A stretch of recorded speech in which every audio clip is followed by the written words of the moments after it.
Hi പ്രിയപ്പെട്ടവരെ, അസ്സലാമു അലൈക്കും. എല്ലാവർക്കും നമസ്കാരം. എന്തൊക്കെയുണ്ട് വിശേഷങ്ങൾ?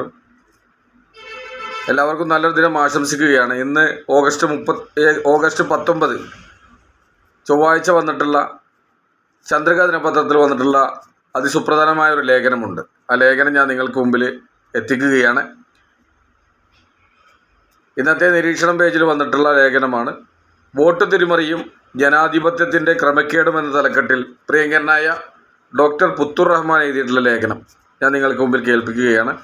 ലേഖനത്തിലേക്ക് കിടക്കുകയാണ്.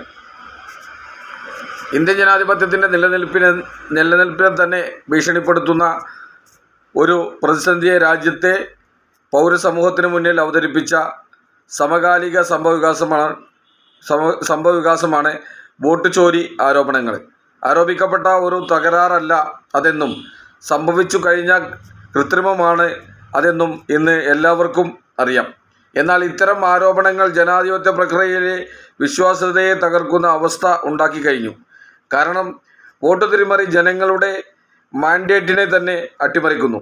BJP നേതൃത്വത്തിലുള്ള സർക്കാരിനെതിരെ പ്രതിപക്ഷം ഉന്നയിക്കുന്ന ഇത്തരം വാദങ്ങൾ തെരഞ്ഞെടുപ്പ് സംവിധാനത്തിൻ്റെ സുതാര്യതയെ ചോദ്യം ചെയ്യുന്നതാണ്. എന്നാൽ BJP ഇതിനെ പ്രതിപക്ഷത്തിൻ്റെ തോൽവി മറച്ചുപിടിക്കാനുള്ള തന്ത്രമായി കാണുന്നു. ഇലക്ട്രോണിക് വോട്ടിംഗ് മെഷീനുകളുടെ വിശ്വാസ്യതയും ഇതോടൊപ്പം ചർച്ചയാവുന്നു. കാരണം പലരും EVMകളിലൂടെ തിരിമറി നടന്നുവെന്ന്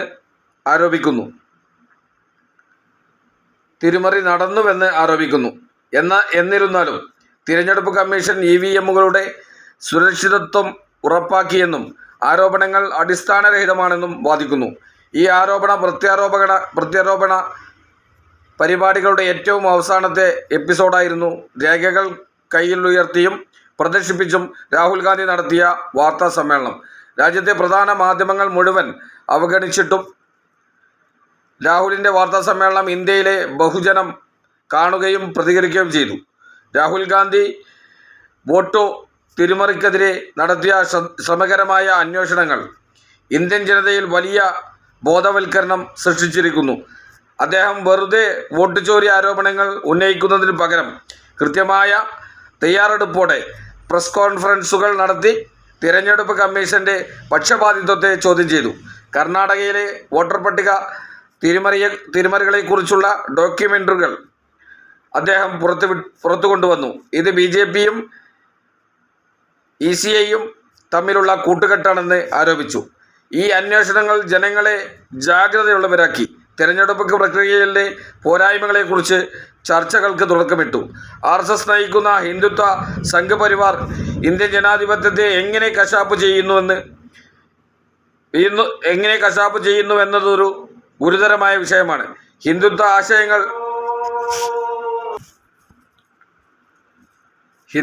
ആശയങ്ങൾ ഹിന്ദു രാഷ്ട്രത്തെ പ്രോത്സാഹിപ്പിക്കുന്നതായും മതന്യൂനപക്ഷങ്ങൾക്കെതിരെ അക്രമങ്ങൾ വർദ്ധിക്കുന്നതായും രാജ്യാന്തര ഏജൻസികളും മാധ്യമങ്ങളും നിരന്തരം ചൂണ്ടിക്കാട്ടുന്നു. രാജ്യത്തെ മോദി അനുകൂല മാധ്യമങ്ങൾ റിപ്പോർട്ട് ചെയ്യാതെ വിടുന്ന വാർത്തകൾ വിദേശ മാധ്യമങ്ങളാണ് കുറച്ചെങ്കിലും പുറത്ത് എത്തിക്കുന്നത്. RSSൻ്റെ പ്രത്യയശാസ്ത്രം ഇന്ത്യയുടെ മതേതരത്വത്തെ അട്ടിമറിക്കുന്നുവെന്നും മതന്യൂനപക്ഷങ്ങൾക്കെതിരായുള്ള അക്രമങ്ങൾ സർക്കാർ പ്രോത്സാഹിപ്പിക്കുന്നുവെന്നും ഈ റിപ്പോർട്ടുകൾ ചൂണ്ടിക്കാട്ടുന്നു. ഹിന്ദുത്വ രാഷ്ട്രീയത്തിൻ്റെ ഉയർച്ച ജനാധിപത്യത്തെ ഭീഷണിപ്പെടുത്തുന്നുവെന്ന് അന്താരാഷ്ട്ര റിപ്പോർട്ടുകൾ പറയുന്നു.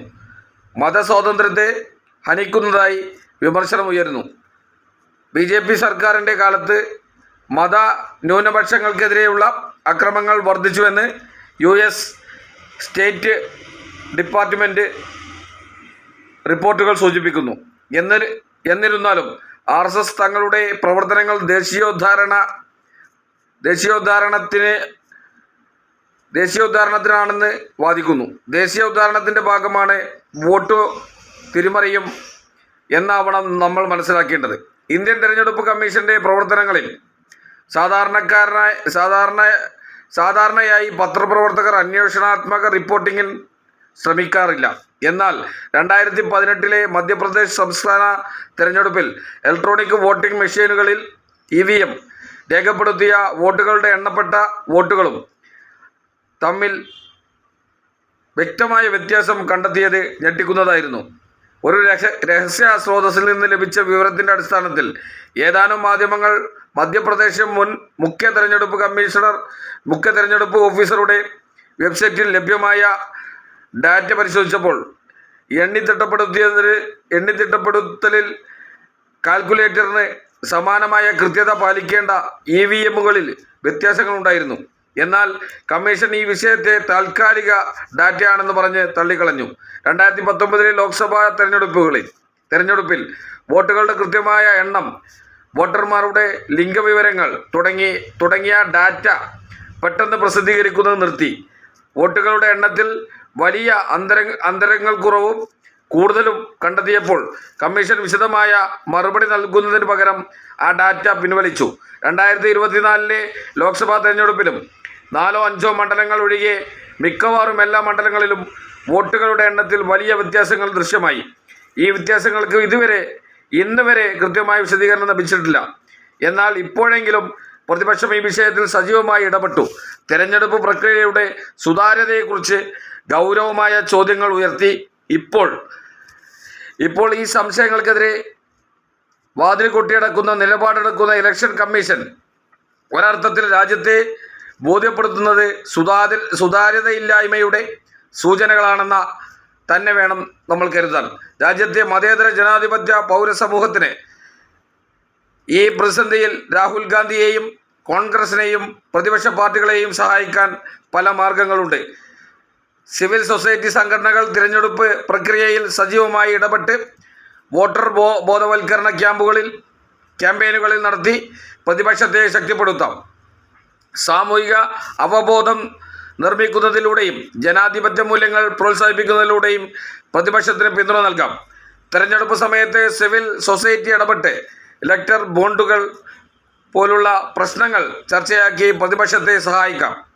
ജനാധിപത്യത്തിൻ്റെ സ്ഥിരതയ്ക്കായി സഹിഷ്ണുതയും സമവായവും പ്രോത്സാഹിപ്പിക്കുന്നത് പ്രധാനമാണ്. എന്നാൽ സിവിൽ സൊസൈറ്റി ഇന്ത്യയിൽ ഭരണകൂട നിയന്ത്രണങ്ങൾ നേരിടുന്നുവെന്നും വിമർശനങ്ങൾ ഉയരുന്നു. പ്രതിപക്ഷത്തെ പിന്തുണയ്ക്കാൻ ജനങ്ങൾ സമരങ്ങൾ, പെറ്റീഷനുകൾ എന്നിവയിലൂടെ ഇടപെടണം.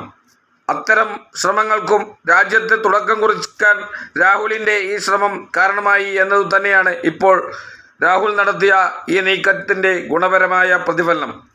ഇന്ത്യൻ ജനാധിപത്യത്തിൻ്റെ ഭാവി അനിശ്ചിതത്വത്തിലാണ്, പക്ഷേ പ്രതീക്ഷകളുമുണ്ട്. ഇപ്പോഴുണ്ടായ പ്രതിപക്ഷത്തിൻ്റെ പുനരുദ്ധാരണം നമ്മുടെ ജനാധിപത്യത്തെ ശക്തിപ്പെടുത്തുമെന്ന് ചിലർ പ്രവചിക്കുന്നു. എന്നാൽ BJP ആധിപത്യം തുടരുമെന്നും ജനാധിപത്യം പിന്നോട്ട് പോകുമെന്നും മറ്റു ചില റിപ്പോർട്ടുകൾ സൂചിപ്പിക്കുന്നു.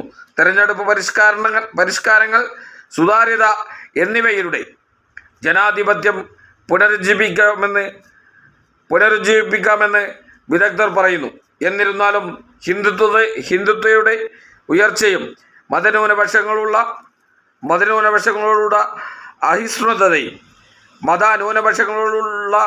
അസഹിഷ്ണുതയും ജനാധിപത്യത്തെ ഭീഷണിപ്പെടുത്തുന്നു.